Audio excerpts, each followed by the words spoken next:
سلام دوستای عزیزم، امیدوارم که حالتون مثل همیشه خوب باشه. ما امروز اومدیم به یکی از مناطق جنوب تهران. اینجا محله شوشه و اینجا هم یکی از بازارهای بزرگ تهرانه که میخوایم تو این ویدیو این بازار و این قسمت از شهر تهران رو با همدیگه ببینیم. محله شوش یکی از قدیمی ترین مناطق تهرانه. همونطور که بهتون گفتم تو جنوب تهرانه، توی منطقه 15. اینجا بازار شوشه، یعنی معروف به بازار شوشه که یکی از بهترین جاها برای خرید لوازم آشپزخانه و لوازم دکوری و بلور و کریستال و ظروف چینی.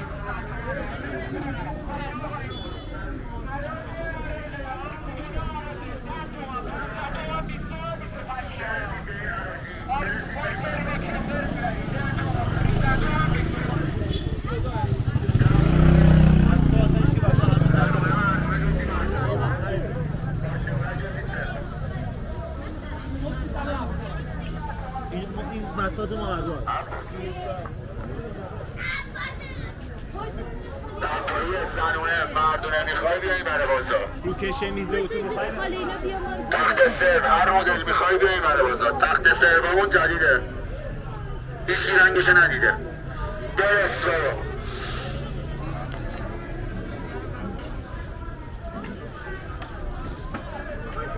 اینجا فاصله کمی با میدون شوش داره، یعنی قسمت جنوبی میدون شوشه. هر روز هم همینقدر شلوغه. الان روز جمعه است و خیلی از مردم که نمیرسن وسط هفته به این بازار بیان، روز جمعه رو انتخاب میکنن. اگه به دنبال خرید لوازم آشپزخونه و لوازم دکوری و کریستال و ظروف چینی هستید، اینجا یکی از بهترین جاها توی تهرانه، چون هم قیمت مناسبی داره و همین که همونطور که دارین میبینید تنوع خیلی بالایی داره.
خودشم دیدی چی خرید آخه.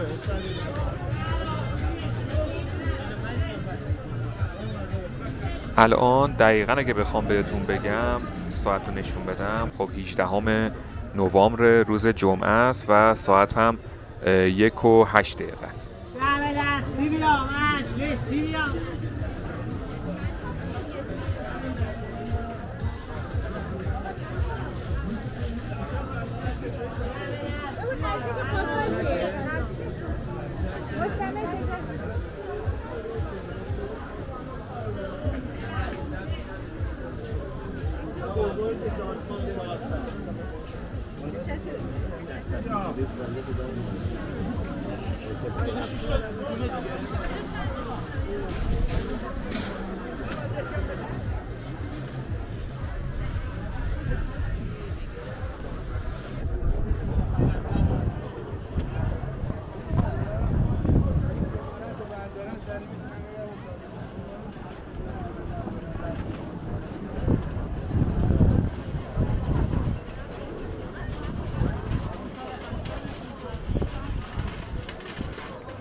تو این خیابون علاوه بر مغازه‌ها و دستفروش‌هایی که وجود دارن و دارین می‌بینید که تعدادشون هم خیلی زیاده، پاساژهای زیادی هم داره، مثل پاساژ شهرداری، ایرانیان، نور، الماس، که این پاساژها هم همگی ظروف چینی و آشپزخانه و وسایل مربوط به جهیزیه رو می‌فروشن.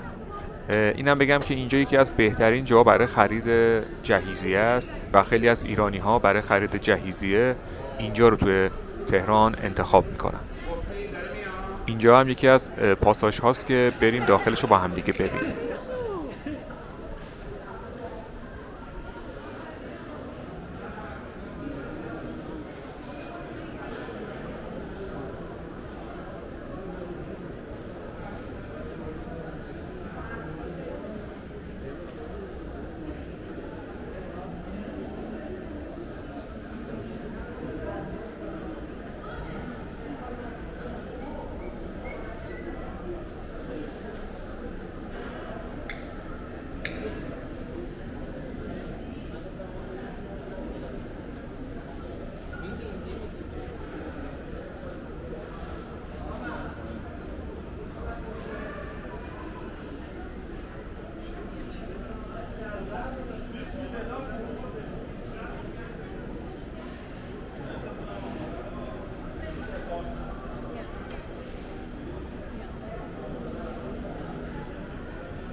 بازار شوش هر روز از ساعت 9 صبح تا غروب بازه.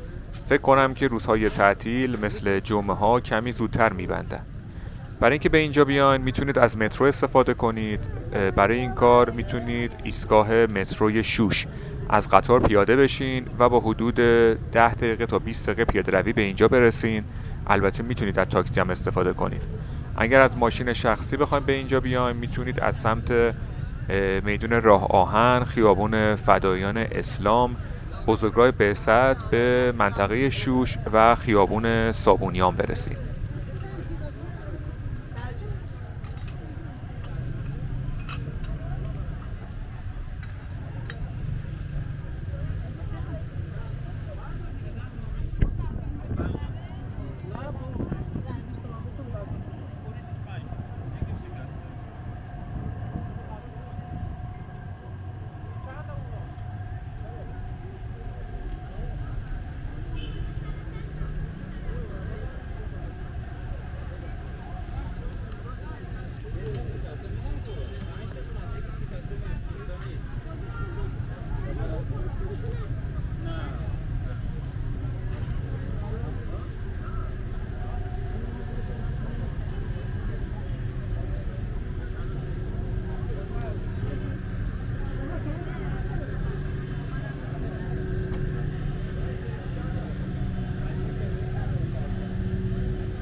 دوستای عزیزم خیلی ممنونم که این ویدیو رو نگاه کردین. خیلی ممنونیم که از ما حمایت میکنید. امیدواریم که از دیدن این ویدیو لذت برده باشین. مثل همیشه براتون آرزوی شادی و موفقیت داریم. مواظب خودتون باشین. تا ویدیو بعدی، خداحافظ.